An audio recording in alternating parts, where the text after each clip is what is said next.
Apasionados y humanos, 50 años del rey Felipe. El rey Felipe cumple 50 años consolidado en la España democrática. Antes de él, su padre, su abuelo y su bisabuelo prestaron un servicio que a menudo se olvida. Esta es su historia. El ser humano en general, y los españoles en particular tenemos una visión futura cortoplacista, y una desmemoria digna de estudio. Nos agarramos con uñas y dientes a un presente que no lee el pasado, y que mucho menos levanta la mirada al futuro. No somos conscientes que tenemos un futuro espléndido como país, gracias al trabajo y sacrificio realizado en el pasado. Innumerables personas han dejado su esfuerzo y en ocasiones hasta la vida por el conjunto de la sociedad.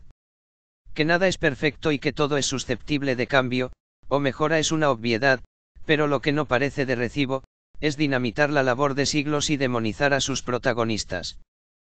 España, pasional y emotiva, por carácter ensalza exagerada un día, y al siguiente te hunde de furia en los infiernos. Para contrarrestar nuestra muchas veces vehemente pasión, nuestro país ha estado dotado de grandes y medidos intelectuales, a la vez que de valientes dirigentes. En la actualidad, que recién iniciamos una nueva monarquía con el rey Felipe VI.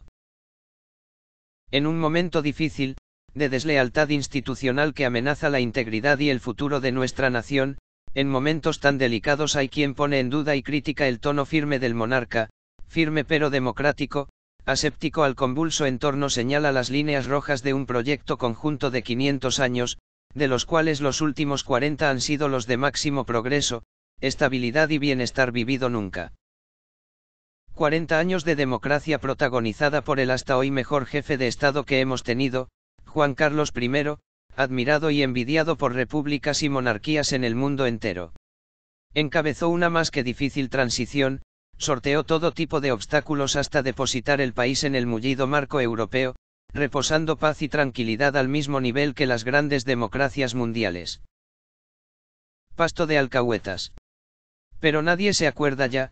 Da más dinero hablar de la vida privada por parte de alcahuetes que en otro tiempo se arrastraban por las moquetas de palacio haciendo reverencias, o quizás a las nuevas generaciones no le han explicado el sacrificio personal realizado por don Juan Carlos. Abandonó a su familia a los 9 años, para quedar décadas bajo la gris tutela de una dictadura que odiaba a su propio progenitor y le tildaba a él de Juan Carlos el Breve, o el Rey Idiota, pero en realidad fue el más listo.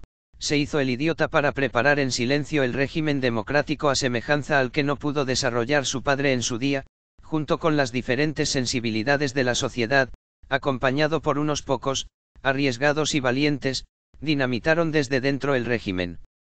Hasta conseguir que él mismo se suicidara, muchos cabos tuvieron que agarrar para que no se desbocara la cuadriga patria.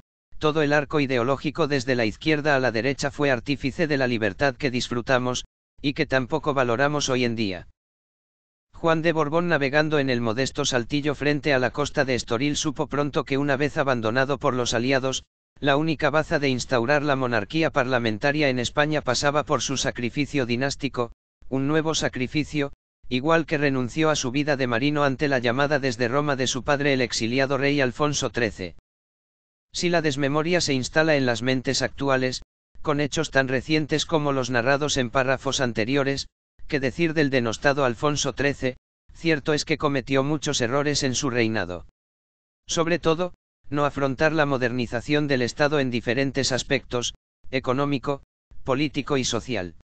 Se rodeó de una corte hipócrita que solo decía lo que el monarca quería oír, hasta el punto de poner el país en manos de la dictadura del general Primo Rivera, a él en el suicidio político, y a España abocada a una guerra civil por las prisas en cumplir con las legítimas demandas sociales, económicas y políticas de la sociedad, más las deslealtades históricas, territoriales e ideológicas.